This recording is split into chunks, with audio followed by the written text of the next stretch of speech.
Good afternoon, everyone. For the message this afternoon, I want to talk about making decisions. ഇന്നത്തെ നമ്മുടെ ചിന്തയ്ക്കായിട്ട് തീരുമാനങ്ങൾ എടുക്കുന്നതിനെ കുറിച്ച് ആ വിഷയത്തെക്കുറിച്ച് ചില കാര്യങ്ങൾ പറയുവാൻ ഞാൻ ആഗ്രഹിക്കുന്നു. It's going to be a very practical message that we can all apply into our daily Christian life. നമ്മുടെ ദൈനംദിന ക്രിസ്തീയ ജീവിതത്തിൽ പ്രായോഗികമാക്കുവാൻ കഴിയത്തക്കവണ്ണമുള്ള ചില നിർദ്ദേശങ്ങളാണ് നിങ്ങളുമായിട്ട് പങ്കുവെക്കാൻ ഞാൻ ആഗ്രഹിക്കുന്നു. So there are times in our lives when we are faced with decisions that can change or set the course of our life. നമ്മുടെ ജീവിതങ്ങളെ തന്നെ മാറ്റി മറിക്കുവാൻ തക്കവണ്ണം സാധ്യതയുള്ള ചില തീരുമാനങ്ങൾ നമ്മുടെ ജീവിതത്തിൽ എടുക്കേണ്ടുന്ന സാഹചര്യങ്ങൾ ഉണ്ടാകാറുണ്ട്. Decisions that not only impact you as an individual, but as your family and also your loved ones. നമ്മളെ വ്യക്തിപരമായിട്ട് നമ്മളെ മാത്രമല്ല നമ്മുടെ കുടുംബങ്ങളെയും മറ്റുള്ള നമ്മുടെ സ്നേഹിതരെയൊക്കെ ബാധിക്കുന്ന വിധത്തിലുള്ള ചില തീരുമാനങ്ങൾ നമ്മൾ എടുക്കേണ്ടി വരും. And these decisions start off small. ഈ തീരുമാനങ്ങൾ സാധാരണ അത് വളരെ ചെറിയ തീരുമാനങ്ങളായിട്ടാണ് ആരംഭിക്കുന്നത്. But they get bigger as we grow older. എന്നാൽ നമ്മൾ നമ്മുടെ ജീവിതം തുടർന്നുകൊണ്ട് പോകുമ്പോൾ പ്രായമാകുമ്പോഴൊക്കെ ആ തീരുമാനങ്ങൾ ചില വലിയ തീരുമാനങ്ങളിലേക്ക് നയിക്കുവാനിടയാകും. So first it might be deciding, which classes to take in high school. ആദ്യത്തെ തീരുമാനങ്ങൾ ചെറിയ തീരുമാനങ്ങളായിരിക്കാം. ഹൈസ്കൂളിൽ ഏത് ക്ലാസ്സുകളൊക്കെ എടുക്കണം. It's relatively speaking small decisions, but because for you at that moment, that's a big decision. വളരെ ചെറിയ തീരുമാനമായിട്ട് നമുക്ക് തോന്നാമെങ്കിലും ആ സമയത്ത് പഠിക്കുന്ന ഒരു വ്യക്തിയെ സംബന്ധിച്ചിടത്തോളം അത് വളരെയധികം ഗൗരവമുള്ള ഒന്നാണ്. And as we progress, it might be where to go to college, which major to pick, who to marry. അതിൽ നിന്ന് പിന്നെ തുടർന്ന് മുമ്പോട്ട് പോകുമ്പോൾ ഏത് കോളേജിൽ പോകണം, ഏത് വിഷയം നമ്മളെടുത്ത് പഠിക്കണം, ആരെ വിവാഹം കഴിക്കണം, ഇങ്ങനെയുള്ള വളരെ ഗൗരവകരമായ തീരുമാനങ്ങൾ എടുക്കേണ്ടി വരും. And whether to move or to stay where you are. നമ്മളായിരിക്കുന്ന സ്ഥലത്ത് തന്നെ താമസിക്കണമോ മറ്റൊരു സിറ്റിയിലേക്ക് പോകണമോ, ഇങ്ങനെയുള്ള തീരുമാനങ്ങളും നാം എടുക്കേണ്ടി വരും. And as these decisions get bigger, so do the consequences of those decisions. നമ്മൾ എടുക്കുന്ന തീരുമാനങ്ങളുടെ ഗൗരവം വർദ്ധിക്കും തോറും നമ്മൾ എടുക്കുന്ന തീരുമാനത്തിന്റെ പ്രത്യാഘാതങ്ങളും വർദ്ധിക്കും. And how we go about making these decisions has an effect on the outcome. എങ്ങനെ നാം തീരുമാനത്തിലേക്ക് എത്തുന്നു എന്നുള്ളത് ആ തീരുമാനത്തിന്റെ പ്രത്യാഘാതത്തെ ബാധിക്കുന്നതാണ്. And that might not be apparent to you at the moment, but it becomes more clear whether you made the right decision or not as time goes on. തീരുമാനം എടുക്കുന്ന സമയത്ത് നമ്മൾ എടുക്കുന്ന തീരുമാനത്തിന്റെ പ്രത്യേകത എന്താണെന്ന് നമുക്ക് മനസ്സിലാകുകയില്ല എങ്കിലും തുടർന്ന് കാലം മുമ്പോട്ട് പോകുമ്പോഴാണ് നമ്മളൊന്ന് പുറകിലേക്ക് നോക്കുമ്പോഴാണ് ആ തീരുമാനത്തിന്റെ ഗൗരവം നമ്മൾ അറിയുന്നത്. In Proverbs 16:33 in the New Living Translation we read, "We may throw the dice, but the Lord determines how they fall." സദൃശ്യവാക്യം 16-ാം അധ്യായത്തിന്റെ 33-ാം വാക്യത്തിൽ നമ്മൾ ഇങ്ങനെ നമ്മൾ വായിക്കുന്നു, ചീട്ട് മടിയിലിടുന്നു, അതിന്റെ വിധാനമോ യഹോവയാലത്രേ. But how we throw the dice greatly matters. എങ്ങനെയാണ് നമ്മൾ തീരുമാനമെടുക്കുന്നത്, എങ്ങനെയാണ് ആ ചീട്ടിടുന്നത് എന്നുള്ളത് വളരെ പ്രധാനപ്പെട്ട ഒരു കാര്യമാണ്. In algebra there are a set of rules for solving problems called the order of operations. Algebra വിഷയം പഠിക്കുന്നവർക്ക് അതിന്റെ പ്രശ്നങ്ങളെ പരിഹരിക്കുന്നതിന് വേണ്ടി ചില പ്രത്യേക സ്റ്റെപ്പുകൾ ചെയ്യേണ്ടതായിട്ട് ആവശ്യമുണ്ട്. And if you don't follow the rules of the operation, you'll end up with the wrong answer. Algebra കണക്ക് ചെയ്യുന്ന ആ പ്രത്യേക നിർദ്ദേശങ്ങൾ ആ നടപടി പോലെ ചെയ്തില്ലെങ്കിൽ തീർച്ചയായിട്ടും ഉത്തരം തെറ്റിപ്പോകും. And in our Christian walk there are similar order that we can follow. അതുപോലെ തന്നെ നമ്മുടെ ക്രിസ്തീയ ജീവിതത്തിലും തീരുമാനങ്ങൾ എടുക്കുന്നതിന് ചില പ്രത്യേക രീതികൾ നമുക്ക് അവലംബിക്കാവുന്നതാണ്. And the order is prayer, faith and action. പ്രാർത്ഥന, വിശ്വാസം, നമ്മൾ എടുക്കുന്ന ആ തീരുമാനം, നമ്മൾ എടുക്കേണ്ട ആ ആക്ഷൻ, ഇതാണ് പ്രധാനപ്പെട്ട 3 പടികൾ. So let's look into the life of Nehemiah to see how following this order led to his success. നെഹമ്യാവിന്റെ ജീവിതത്തിലേക്ക് നമുക്ക് ചുരുക്ക സമയം കൊണ്ട് ഒന്ന് നോക്കുകയും പ്രാർത്ഥനയാലും വിശ്വാസത്താലും താൻ എടുത്ത തീരുമാനത്താലും താൻ എങ്ങനെയാണ് ഈ സാഹചര്യത്തെ കൈകാര്യം ചെയ്തത് എന്ന് നമുക്കൊന്ന് ചിന്തിക്കാം. We are introduced to Nehemiah at the cusp of him making a decision. നെഹമ്യാവിനെ നമ്മൾ പരിചയപ്പെടുമ്പോൾ നെഹമ്യാവ് ഒരു പ്രധാന തീരുമാനം എടുക്കുന്ന ഒരു സമയത്താണ്. A decision that not only will affect the rest of his life, but has a potential to cost him his very life. നെഹമ്യാവ് എടുക്കുന്ന ആ തീരുമാനം നെഹമ്യാവിന്റെ ജീവിതത്തെ മാത്രമല്ല തൻ്റെ ജീവൻ വരെ വില നൽകേണ്ടുന്ന ഒരു സാധ്യതയുള്ള ഒരു സമയത്താണ് നമ്മൾ കാണുന്നത്. This is perhaps the first time Nehemiah had to make such a big decision. ഒരുപക്ഷെ തൻ്റെ ജീവിതത്തിൽ ആദ്യമായിട്ടായിരിക്കാം നെഹമ്യാവിന് ഇത്ര ഗൗരവമുള്ള ഒരു തീരുമാനം എടുക്കേണ്ടി വരുന്നത്. As someone who was brought under captivity, he might not have to make a lot of decisions in his life because that was probably made by the king or the palace. പ്രവാസത്തിലേക്ക് പിടിച്ചുകൊണ്ടുവന്ന അങ്ങനെ വന്ന ഒരു വ്യക്തി എന്നുള്ള ഒരു നിലയിൽ ഈ തീരുമാനത്തിന്റെ ഗൗരവം വളരെ വലുതാണ്. But now confronted with the state of his homeland, which he has never seen before, his decision, he has to make a decision. പ്രവാസത്തിൽ നിന്ന് മടങ്ങി വന്ന് താൻ വളർന്ന ആ സ്ഥലത്ത് ആ രാജ്യത്തിന് എന്താണ് സംഭവിച്ചത് എന്ന് താൻ കണ്ടതിന് ശേഷം എടുക്കുന്ന ഈ തീരുമാനത്തിന്റെ ഗൗരവം നമുക്ക് എത്ര പറഞ്ഞാലും നമുക്ക് മനസ്സിലാകുകയില്ല. And this decision will cost him.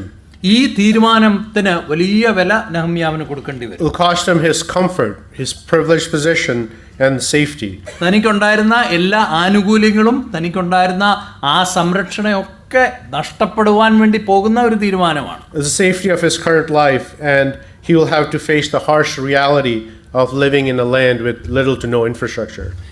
യാതൊരു തരത്തിലുള്ള ഇൻഫ്രാസ്ട്രക്ചർ അല്ലെങ്കിൽ പരിപൂർണമായിട്ട് ശത്രുക്കളാൽ തകർക്കപ്പെട്ട ഒരു തൻ്റെ സ്വന്തം രാജ്യത്ത് ഒരു തീരുമാനമെടുത്ത് അതിൻ്റെ പ്രത്യാഘാതങ്ങളെ നേരിട്ടുകൊണ്ടുള്ള ഒരു ജീവിതം വളരെ ദുസ്സഹകരമായ ഒരു ജീവിതമായിരിക്കും എന്ന് നെഹമ്യാവിന് എന്തുമാത്രം അറിയാം എന്ന് നമുക്കറിയില്ല. A land with little comfort and with no privilege and a place of danger. തനിക്ക് യാതൊരു ആനുകൂല്യങ്ങളുമില്ല, താനുണ്ടായിരുന്ന തൻ്റെ പരിചയങ്ങളൊക്കെ നഷ്ടമായി എന്ന് മാത്രമല്ല വലിയ അപകടം മുമ്പിൽ കണ്ടുകൊണ്ടുള്ള ഒരു ജീവിതം. And we all know what Nehemiah decided. നെഹമ്യാവ് എന്താണ് ചെയ്തത് എന്ന് നമുക്കറിയാം. So I want to spend the time that's before us to see how we can follow, how he followed the call of God. ദൈവത്തിന് തൻ്റെ മേലുണ്ടായിരുന്ന വിളിയെ നെഹമ്യാവ് എങ്ങനെ അതിനോട് എങ്ങനെ പ്രതികരിച്ചു എന്നുള്ളത് നമുക്ക് ചിന്തിക്കാം. So we can learn from the word of God how we are also to approach life's decisions. തദ്വാരാ നെഹമ്യാവിൻ്റെ ജീവിതത്തിൽ താൻ എങ്ങനെയാണ് അതിനോട് പ്രതികരിച്ചതെന്ന് കാണുമ്പോൾ നമുക്ക് ദൈവവചനത്തിൽ നിന്ന് എങ്ങനെ തീരുമാനങ്ങൾ എടുക്കാം എന്നുള്ളതിനെ കുറിച്ച് അറിയുവാനും ഇടയാകും. We see he didn't make this decision out of emotion or hastily. പെട്ടെന്നുണ്ടായ ഒരു വൈകാരിക നിമിഷത്തിലോ അല്ലെങ്കിൽ വളരെ ധൃതിയിലോ എടുത്ത ഒരു തീരുമാനമല്ല എന്ന് നമ്മൾ നെഹമ്യാവിന്റെ 1-ാം അധ്യായത്തിൽ കാണുന്നു. But he made it through faith. He made it through prayer, faith and action. പ്രാർത്ഥനയാലും വിശ്വാസത്താലും ഈ പ്രാർത്ഥനയിൽ നിന്നും വിശ്വാസത്തിൽ നിന്നും വരുന്ന ഒരു ആക്ഷനിലാണ്, ഒരു നടപടിയിലേക്കാണ് നെഹമ്യാവ് നീങ്ങിയത്. So that's what I would like to consider his prayer, his faith and his action. നെഹമ്യാവിന്റെ പ്രാർത്ഥനയും നെഹമ്യാവിന്റെ വിശ്വാസവും നെഹമ്യാവ് അതിന്റെ ഫലമായിട്ട് എടുത്ത അടുത്ത നടപടികളെ കുറിച്ചുമാണ് ചിന്തിക്കുവാൻ ഞാൻ ആഗ്രഹിക്കുന്നത്. So when faced with the most difficult situation in his life, he spent 4 months in prayer. തന്റെ ജീവിതത്തിലെ താൻ അഭിമുഖീകരിച്ചിരിക്കുന്ന ഏറ്റവും വലിയ തീരുമാനത്തിന്റെ ആ സാഹചര്യത്തിൽ 4 മാസക്കാലം നെഹമ്യാവ് പ്രാർത്ഥിച്ചു എന്ന ദൈവവചനം നമ്മളെ ഓർപ്പിക്കുന്നു. And in this short book of Nehemiah it's mentioned that he prayed 14 times. ഈ വളരെ ഹ്രസ്വമായ ഈ ചെറിയ ഈ പുസ്തകത്തില് നെഹമ്യാവ് പ്രാർത്ഥിച്ചു എന്ന് 14 പ്രാവശ്യം രേഖപ്പെടുത്തിയിട്ടുണ്ട്. And we see how he was convicted when he heard about the condition of Jerusalem and its walls. യെരൂശലേമിന്റെ മതിലിനെയും കുറിച്ച് കേട്ടപ്പോൾ തനിക്ക് എന്തുമാത്രം തന്റെ ജീവിതത്തിൽ ഒരു ഭാരമുണ്ടായി എന്നുള്ളത് അവിടെ രേഖപ്പെടുത്തിയിട്ടുണ്ട്. Which we see that in chapter 1 verse 3.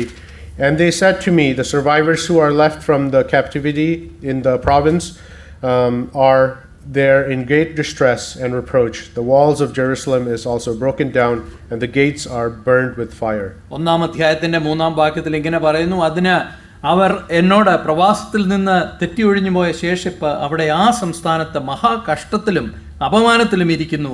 യെരൂശലേമിന്റെ മതിൽ ഇടിഞ്ഞും അതിന്റെ വാതിലുകൾ തീ വെച്ച് ചുട്ടും കിടക്കുന്നു എന്ന് പറഞ്ഞു. And in verse 4 we see his response.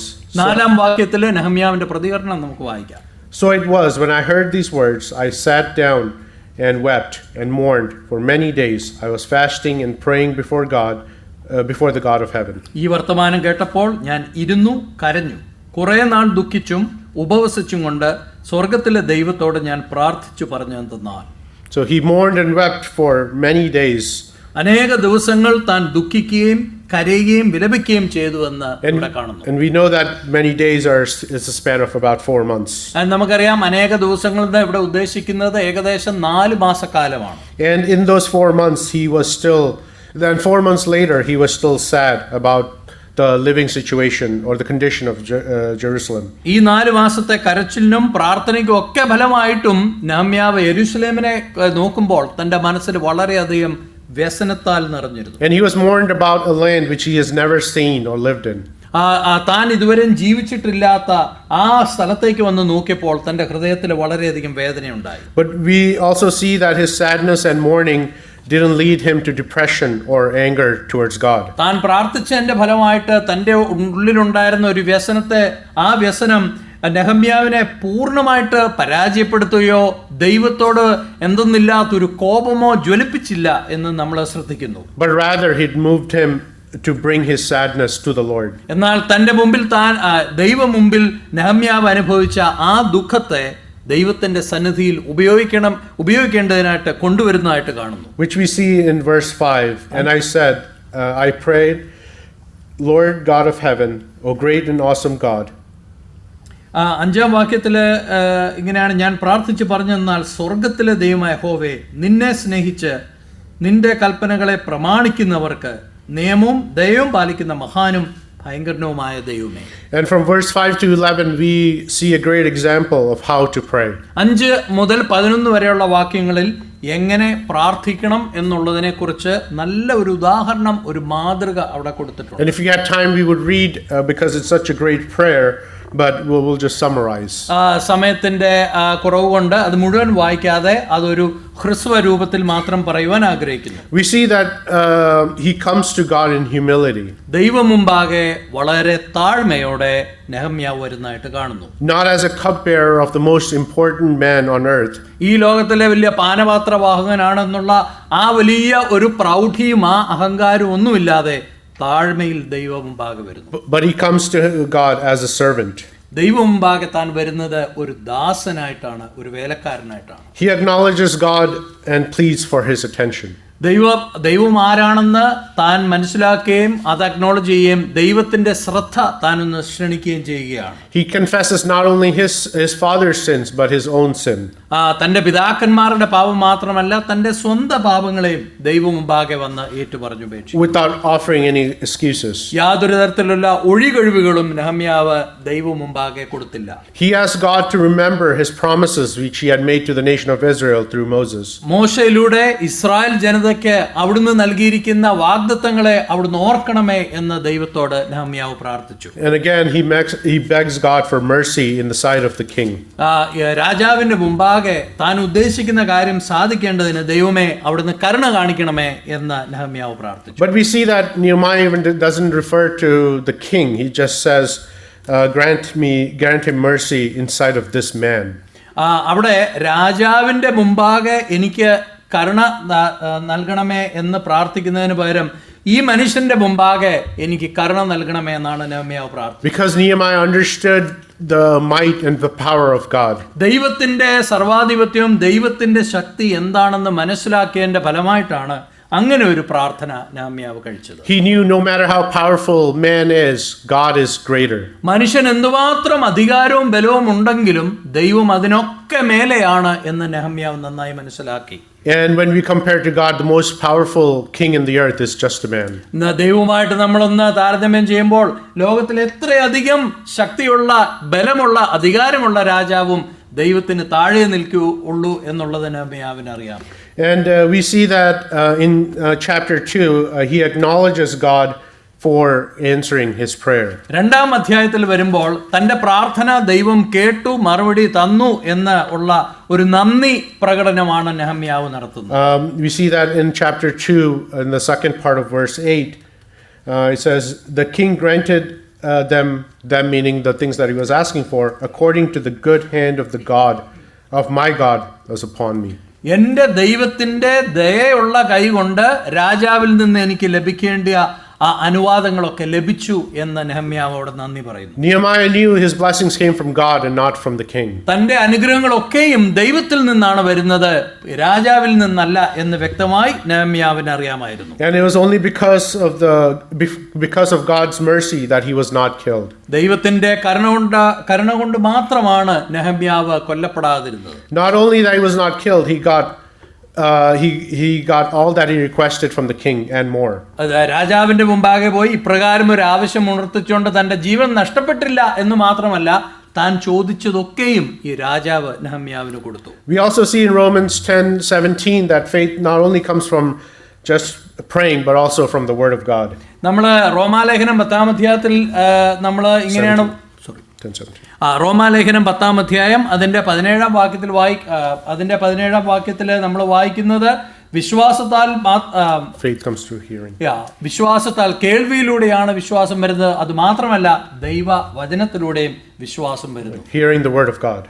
ദൈവത്തിന്റെ വചനത്തിന്റെ കേൾവിയാലാണ് വിശ്വാസം ഉണ്ടാകുന്നത്. And when we come to chapter 2, we understand the weight of the situation. 2-ാം അധ്യായത്തിലാണ് നെഹമ്യാവ് അഭിമുഖീകരിച്ച ആ സാഹചര്യത്തിന്റെ ആ ഘനം എന്തെന്ന് നമ്മൾ മനസ്സിലാക്കുന്നത്. And we see why he was dreadfully afraid in verse 2.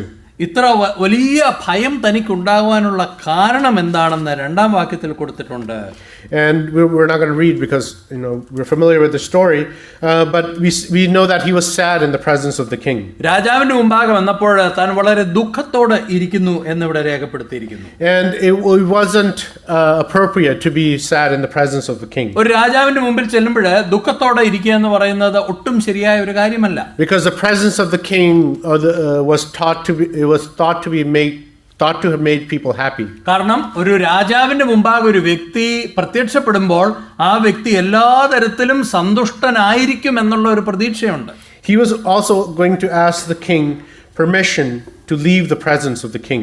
രാജാവിന്റെ സന്നിധിയിൽ നിന്ന് ആ രാജധാനിയിൽ നിന്ന് പോകണം എന്നുള്ള ഒരു അനുവാദം കൂടെ ചോദിക്കാൻ വേണ്ടിയാണ് നെഹമ്യാവ് അവിടെ വന്നിരിക്കുന്നത്. To go to a war-torn country. ഇതാ യുദ്ധത്താൽ പിടിക്കപ്പെട്ട ഒരു രാജ്യത്തേക്ക് മടങ്ങിപ്പോകണം എന്നുള്ള ഒരു അപേക്ഷയുമായിട്ടാണ് താൻ നിൽക്കുന്നത്. And not only that, he was going to ask the king, which is Artaxerxes, to restart building which he had ordered stopped. എന്ന് മാത്രമല്ല, അഹശ്വേരോശ് രാജാവിന് മുമ്പാകെ പോയി ഏത് പണി താൻ നിർത്തിയോ ആ നിർത്തിയ പണി വീണ്ടും ആരംഭിക്കണം എന്നുള്ള ഒരു അപേക്ഷയുമായിട്ടാണ് പോകുന്നത്. And we see that in Ezra 4:21-23, where the command was given to stop. എസ്രയുടെ പുസ്തകം 4-ാം അധ്യായം 21 മുതൽ 23 വരെയുള്ള വാക്യത്തില് എന്തുകൊണ്ടാണ് രാജാവ് എങ്ങനെയാണ് ഈ യെരൂശലേമിന്റെ മതിലിന്റെ ഒക്കെ പണിയെല്ലാം നിർത്തുവാൻ കൽപ്പിച്ചതെന്ന് അവിടെ നമ്മൾ കാണുന്നുണ്ട്. In chapter 2 verse 19, we see that building was considered an act of rebellion. എന്ന് മാത്രമല്ല 2-ാം അധ്യായം 10-ാം വാക്യത്തിൽ വായിക്കുന്ന ഈ പണികളൊക്കെ ആരെങ്കിലും ചെയ്യുന്നുണ്ടെങ്കിൽ അത് രാജാവിനോട് മത്സരിക്കുന്നതിന് തുല്യമായിട്ടാണ് അവിടെ കണ്ടിരുന്നത്. Any one of these reasons was enough for Nehemiah to be put to death. ഈ പറഞ്ഞ കാര്യങ്ങളിൽ ഏതെങ്കിലും ഒരു കാര്യം മതിയായിരുന്നു രാജാവിന് തീർച്ചയായിട്ടും നെഹമ്യാവിനെ കൊല്ലുവാൻ ഒരു കൽപ്പന കൊടുക്കാമായിരുന്നു. So again we see the mercy of God in his life. ഇവിടെ പിന്നെയും തന്റെ ജീവിതത്തിലെ ദൈവത്തിന്റെ കരുണയുടെ ഒരു പ്രകടനം നമ്മൾ കാണുന്നു. As we said before, he spent 4 months in prayer. 4 മാസം താൻ പ്രാർത്ഥിച്ചു. Which was longer than the time it took to build the city wall. യെരൂശലേമിന്റെ മതിൽ പണിയാൻ എത്ര സമയം എടുത്തില്ല. The 4 months that he spent in prayer was the reason he was able to accomplish what seemed impossible. വളരെ അസാധ്യമെന്ന് തോന്നിയ ഒരു കാര്യം സാധ്യമായത് ഈ 4 മാസത്തെ പ്രാർത്ഥനയിൽ നിന്ന് തനിക്ക് കിട്ടിയ ബലത്താലാണ്. He spent 4 months in prayer, but the wall only took 52 days to build. 4 മാസം നെഹമ്യാവ് യഹോവയുടെ മുമ്പാകെ കരഞ്ഞു പ്രാർത്ഥിച്ചു. എന്നാൽ ഈ മതിലിന്റെ പണി തീരാൻ കേവലം 52 ദിവസങ്ങൾ മാത്രമേ എടുത്തുള്ളൂ. The time spent in prayer was not only helpful to him, but it gave time for God to work in the heart of the king. നെഹമ്യാവ് ദൈവസന്നിധിയിൽ പ്രാർത്ഥനയിലൂടെ ചെലവഴിച്ച ഈ സമയം തന്റെ വ്യക്തിപരമായ അനുഗ്രഹത്തിന് വേണ്ടി മാത്രമല്ല, രാജാവിന് പ്രവർത്തിക്കുവാനും ചിന്തിക്കുവാനുള്ള സമയം കൂടെ അത് കൊടുത്തു. We see the importance of prayer as the first step or the first order. നമ്മുടെ ജീവിതത്തിലെ തീരുമാനങ്ങൾ എടുക്കുമ്പോൾ ആദ്യമായിട്ട് നമ്മൾ ചെയ്യേണ്ടത് പ്രാർത്ഥിക്കുകയാണ് എന്നുള്ളത് നമ്മൾ കണ്ടു. Not only when we are about to make important decisions or when we're in a difficult situation. നമ്മൾ വളരെ ഒരു പ്രതിസന്ധിയിലായിരിക്കുമ്പോഴോ പ്രധാനപ്പെട്ട ഒരു തീരുമാനം എടുക്കുന്ന സാഹചര്യത്തിൽ മാത്രമല്ല, but the attitude of being continually in prayer. എല്ലായ്പ്പോഴും പ്രാർത്ഥനയുടെ ഒരു ആത്മാവിൽ തുടരണം എന്നുള്ളത് ഈ നെഹമ്യാവ് നമ്മളെ ഓർപ്പിക്കുന്നു.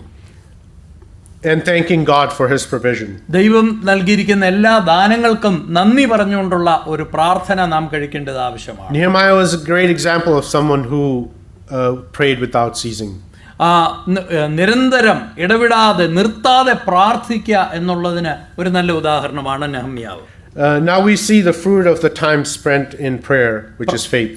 പ്രാർത്ഥനയിൽ നെഹമ്യാവ് ചെലവഴിച്ച ആ കാലത്തിന്റെ ഫലം എന്ന് പറയുന്നത് തന്റെ വിശ്വാസമായിട്ട് നമ്മൾ കാണുന്നു. Like Queen Esther before him, we have a Jew approaching a Persian king with a request that would cost him his life. എസ്തറിന്റെ പുസ്തകത്തിൽ കൊടുത്തിരിക്കുന്ന അതിന് സമാന്തരമായ ഒരു സാഹചര്യമാണ് ഇവിടെ നെഹമ്യാവിന്റെ പുസ്തകത്തിലും കാണുന്നത്. And we see the connection between faith and prayer by Jesus himself. വിശ്വാസവും പ്രാർത്ഥനയും തമ്മിലുള്ള ആ ബന്ധം നമ്മുടെ കർത്താവായ യേശുക്രിസ്തുവിന്റെ ജീവിതത്തിലും നമ്മൾ കണ്ടതാണ്. In Mark chapter 11 verses 22 to 24 it reads, "So Jesus answered and said to them, have faith in God.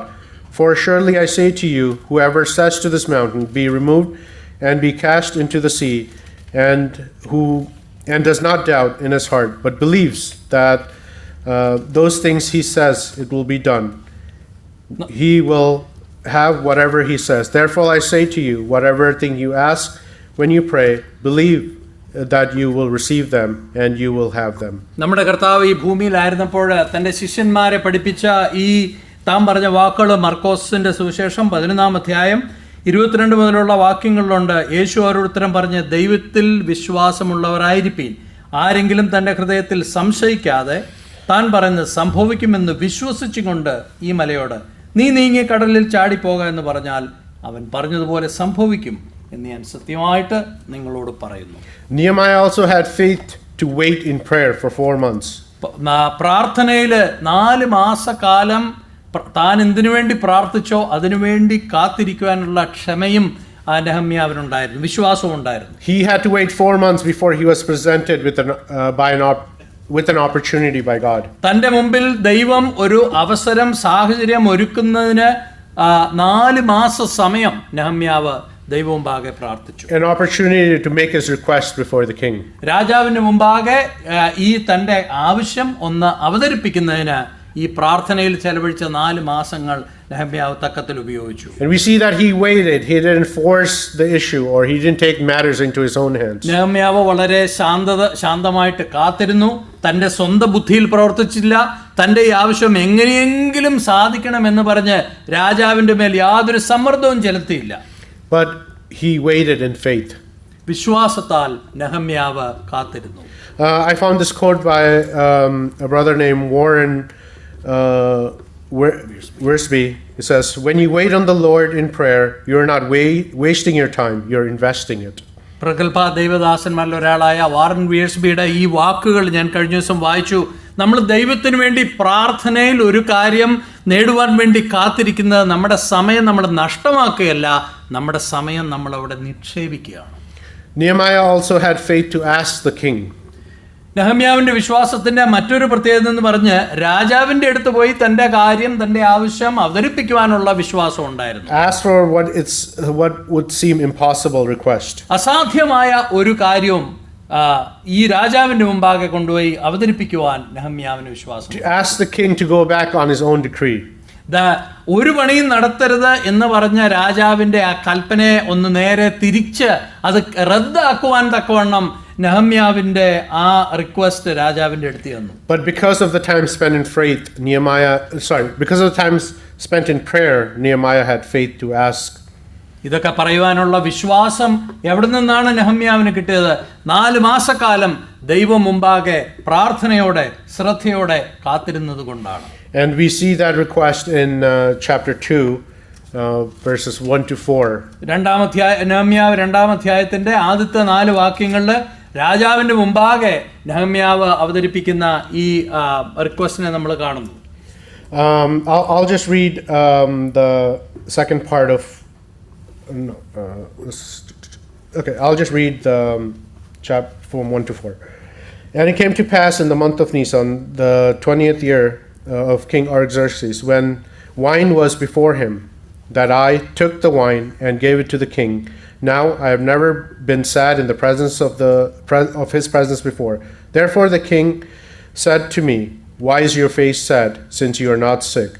It is nothing but sorrow of heart. So I became dreadfully afraid, and said to the king, May the king live forever. Why should my face not be sad when the city, the place of my father's tomb, lies in waste, and the gates are burned with fire? Verse 4, and the king said to me, What is your request? So I prayed to the God in heaven, and I said to the king, If it please the king, and if your servant is found favor in their sight, I ask that you send me to Judah, the city of my father's tomb, that I may rebuild it. അർത്തഷ്ഠ രാജാവിന്റെ മുമ്പാകെ നെഹമ്യാവ് നടത്തിയ അപേക്ഷയുടെ ആ സംഭാഷണമാണ് ഈ ആദ്യത്തെ 5 വാക്യങ്ങളിൽ രേഖപ്പെടുത്തിയിരിക്കുന്നത്. And we see a short prayer that Nehemiah does in verse 4. It says, I prayed to the God of heaven. 4-ാം വാക്യത്തിൽ പറഞ്ഞിരിക്കുന്ന ഒരു ചെറിയ പ്രാർത്ഥനയെക്കുറിച്ച് വളരെ ചെറിയ ഒരു കാര്യമാണ് അവിടെ പറഞ്ഞിരിക്കുന്നത്. ഉടനെ ഞാൻ സ്വർഗ്ഗത്തിലെ ദൈവത്തോട് പ്രാർത്ഥിച്ചു. And through faith he was able to overcome the dreadful fear he was feeling. ഒരു രാജാവിന്റെ മുമ്പാകെ പോയി നിൽക്കുമ്പോൾ ഉണ്ടാകുന്ന അതിശക്തമായ ആ ഭയത്തെ തരണം ചെയ്തത് തന്റെ പ്രാർത്ഥനയാലും ദൈവത്തിലുള്ള വിശ്വാസത്താലുമാണ്. And Nehemiah showed his faith throughout the book. ഈ പുസ്തകം ഉടനീളം നമ്മൾ വായിക്കുമ്പോൾ നെഹമ്യാവിന്റെ വിശ്വാസത്തെക്കുറിച്ച് നമ്മൾ കാണുന്നു. He showed his faith when he was faced with opposition from those who were outside and from those who were inside. നെഹമ്യാവിന്റെ കൂടെ നിന്ന് മതിൽ പണിയുവാൻ പങ്കെടുത്തവര്, അതുപോലെ പുറത്തു നിന്നുള്ള എതിർപ്പ്, എല്ലാ തരത്തിലുള്ള എതിർപ്പിനെയും സധൈര്യം നേരിടുന്ന ഒരു നെഹമ്യാവിനെ നമ്മൾ കാണുന്നു. We see that in chapter 2 verse 10, when Sanballat and Tobiah came and mocked him, he remained faithful.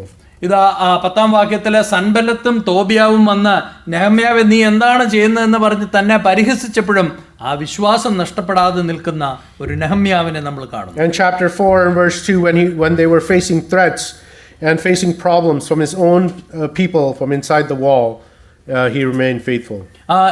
പിന്നീട് നമ്മൾ കാണുന്ന 4-ാം അധ്യായത്തില് തൻ്റെ കൂട്ടത്തിൽ കൂടെ ഉള്ളവർ തന്നെ നെഹമ്യാവിനെ പരിഹസിക്കുകയും നെഹമ്യാവിനെതിരെ ഭീഷണി മുഴക്കുകയും ചെയ്ത സമയത്തും യാതൊരു കുലുക്കമില്ലാതെ നിൽക്കുന്ന ഒരു നെഹമ്യാവിനെ നമ്മൾ കാണുന്നു. And again and again we see that the people were discouraged, they were afraid of attacks, they were worried about food, worried about taxes. Nehemiah had so many problems in the land, but he remained faithful. നികുതിയെക്കുറിച്ചും ഭക്ഷണത്തെക്കുറിച്ചും എതിർപ്പുകളെക്കുറിച്ചും ശത്രുവിനെക്കുറിച്ചും എല്ലാ തരത്തിലുള്ള ഭയങ്ങൾ ആ സമ്മർദ്ദം തൻ്റെ മേൽ വന്നപ്പോഴും യാതൊരു കുലുക്കവുമില്ലാതെ വിശ്വാസത്താൽ അവിടെ നിന്ന് താൻ പ്രവർത്തിക്കുന്ന ഒരു നെഹമ്യാവിനെ കാണുന്നു. Through it all, Nehemiah showed faith by trusting in God for his protection. സകല സാഹചര്യങ്ങളിലും തൻ്റെ സംരക്ഷണത്തിന് വേണ്ടി, തൻ്റെ കൂടെയുള്ളവരുടെ സംരക്ഷണത്തിന് വേണ്ടി ദൈവത്തിൽ ആശ്രയിക്കുന്ന നെഹമ്യാവിനെ കാണുന്നു. And his faith was constantly renewed by prayer. പ്രാർത്ഥനയിലൂടെ നെഹമ്യാവിന്റെ വിശ്വാസം അനുദിനം വർദ്ധിച്ച് അത് പുതുക്കമുള്ളതായി തീർന്നിരുന്നു. And we see that in chapter 4, chapter 5, chapter 6, that throughout the building he's always in prayer. 4, 5, 6 അധ്യായത്തിൽ നമ്മൾ കാണുന്നത് ആ മതിലിന്റെ പണിയുടെ ഉടനീളം എല്ലാ സാഹചര്യങ്ങളിലും നിരന്തരമായി നെഹമ്യാവ് പ്രാർത്ഥിച്ചുകൊണ്ടിരുന്നു. And we see that Nehemiah again prays to the God of heaven. വീണ്ടും സ്വർഗ്ഗത്തിലെ ദൈവത്തോട് പ്രാർത്ഥിക്കുന്നതായിട്ട് നമ്മൾ കാണുന്നു.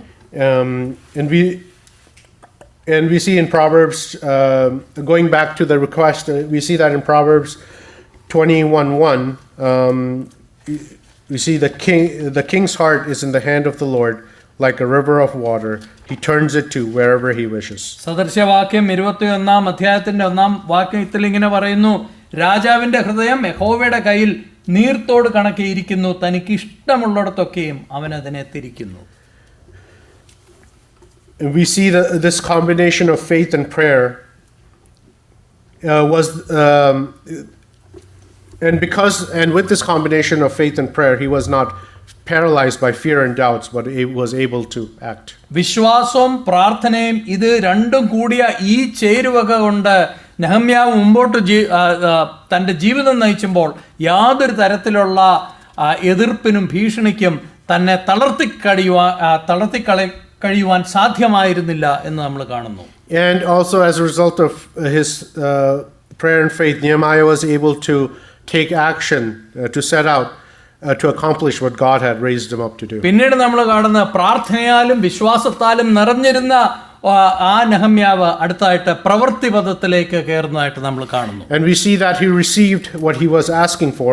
നെഹമ്യാവ് ചോദിച്ച കാര്യങ്ങളൊക്കെയും തനിക്ക് കിട്ടിയെന്ന് നമ്മൾ വായിക്കുന്നു. And when he received the answer from God, he didn't shy away. ദൈവത്തിൽ നിന്ന് ഉത്തരം കിട്ടിയപ്പോൾ അവിടെ യാതൊരു മടിയും കാണിക്കാതെ സധൈര്യം മുമ്പോട്ട് പോകുന്ന നെഹമ്യാവിനെ കാണും. He was ready to put his faith into action. തന്റെ വിശ്വാസത്തെ പ്രവൃത്തിയിലേക്ക് കൊണ്ടുവരുവാൻ വളരെയധികം മനസ്സുള്ള ഒരു നെഹമ്യാവിനെയാണ് നമ്മൾ കാണുന്നത്. He didn't ask God to send someone else. മറ്റേ ആരെയെങ്കിലും വിട്ട് ഈ കാര്യത്തെ ഒന്ന് പരിഹരിക്കണമേ എന്ന് നെഹമ്യാവ് പ്രാർത്ഥിച്ചില്ല. He was ready to go. താൻ തന്നെ പ്രവൃത്തിയിലേക്ക് എടുത്തു ചാടുവാൻ താൻ വളരെയധികം ഒരുക്കമായിരുന്നു. And when he got to Jerusalem, he got to work. യെരൂശലേമിലേക്ക് താൻ ചെന്ന ആ ഉടനെ തന്നെ നെഹമ്യാവ് തന്റെ ജോലി ആരംഭിച്ചു. Assessing the wall in secret to understand the gravity of the work that was in front of him. രാത്രിയിൽ രഹസ്യത്തിൽ പോയി എന്തൊക്കെയാണ് നഷ്ടമുണ്ടായത്, ഈ മതിൽ പണിയുവാൻ എന്തൊക്കെയാണ് ചെയ്യേണ്ടതെന്ന് താൻ വളരെ സൂക്ഷ്മമായിട്ട് നിരീക്ഷിച്ചു. And we see in chapter 2 verses 17 and 18. Then I said to them, you see the distress we are in, and how Jerusalem lies in waste, and his gates burnt with fire. Come, let us build the wall of Jerusalem, that we may no longer be a reproach. And I told them of the hand of my God, which was good upon me, and also the king's word that was spoken to me. So they said, let us rise up and build. Then they set their hands to do the good work. യെരൂശലേം ആ നഗരവും അതിൻ്റെ മതിലുകളും എത്ര ശൂന്യമായി കിടക്കുന്നു, അത് വെന്ത് കിടക്കുന്നു, തീ കൊണ്ട് അകപ്പെട്ടിരിക്കുന്നു. ഈ അനർത്ഥം നിങ്ങൾ കണ്ടുവല്ലോ. ഇനി മറ്റാരും നമ്മളെ നിന്ദിക്കാതെ വണ്ണം നമുക്ക് ഒരുമിച്ച് പ്രവർത്തിച്ച് ഈ മതിലിനെ പണിയാം എന്ന് നെഹമ്യാവ് അവിടെ പറയുന്നു. He was not discouraged about the amount of work that was ahead of him. എന്തുമാത്രം ജോലി ചെയ്യാൻ മുമ്പിലുണ്ട് എന്നുള്ള കാര്യം മനസ്സിലായിരുന്നെങ്കിലും ഒരു തരത്തിലും ഒരു നിരുത്സാഹവും നെഹമ്യാവിനില്ലായിരുന്നു. But he also brings others along with him. എന്തുമാത്രമല്ല, താൻ ഇത് കണ്ടിട്ട് തൻ്റെ ആ പണി, മതിലിന്റെ പണിക്കായിട്ട് തൻ്റെ കൂടെ വന്നവരെ താൻ അവരെ കൂട്ടിച്ചേർന്ന് അവരെയും പ്രോത്സാഹിപ്പിക്കുന്നതായിട്ട് കാണുന്നു. And we see that he gives them his testimony. തൻ്റെ സാക്ഷ്യം, തൻ്റെ അനുഭവം എന്താണെന്നുള്ളത് താൻ കൂടെ വന്നിരിക്കുന്നവർക്കും നെഹമ്യാവ് പറഞ്ഞു കൊടുക്കുന്നു. And no doubt he was recounting how he thought he was going to be put to death and how God granted him mercy. തീർച്ചയായിട്ടും തന്റെ അനുഭവം പറഞ്ഞപ്പോൾ രാജാവിന്റെ മുമ്പാകെ പോയി നിന്നപ്പോൾ ഉണ്ടായ ആ വലിയ ഭയത്തെക്കുറിച്ചൊക്കെ നെഹമ്യാവ് പറഞ്ഞു കാണും. And because of his testimony, the people were encouraged to do the Lord's work. തന്റെ അനുഭവത്തിന്റെ ഭാഗമായിട്ട്, തന്റെ സാക്ഷ്യത്തിന്റെ ഭാഗമായിട്ട് തന്റെ കൂടെ നിന്നവരും ഈ വർക്കില്, ഈ മതിലിന്റെ പണിക്ക് വേണ്ടി തങ്ങളെ തന്നെ ഒന്ന് സമർപ്പിക്കുകയാണ്. And Nehemiah didn't set out to do the work in his own wisdom, but was relying on God to finish the work. സ്വന്തം ബുദ്ധിയിലും സ്വന്തം കഴിവിലും ആശ്രയിക്കാതെ ഈ മതിലിന്റെ പണിക്ക് വേണ്ടി നെഹമ്യാവ് പരിപൂർണമായിട്ട് ദൈവത്തിൽ ആശ്രയിക്കുന്നതാണ് നമ്മൾ കാണുന്നത്. And we see he continues to give God credit in chapter 2:20. He says, "So I answered him and said, the God of heaven himself will prosper us. Therefore his servants will rise and build."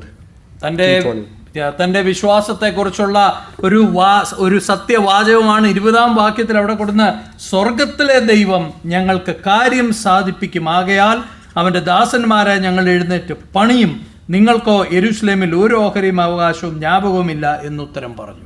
And in chapter 3 it lists the names of all the people who were involved in the work.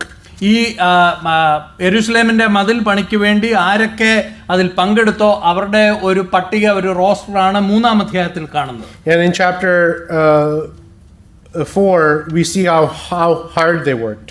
4-ാം അധ്യായത്തിൽ നമ്മൾ വായിക്കുമ്പോൾ എത്രമാത്രം കഠിനപ്പെട്ടതായിരുന്നു അവരുടെ ജോലി എന്ന് വായിക്കുന്നു. And I'll just read one verse from there. ഒരു വാക്യം മാത്രം വായിക്കട്ടെ.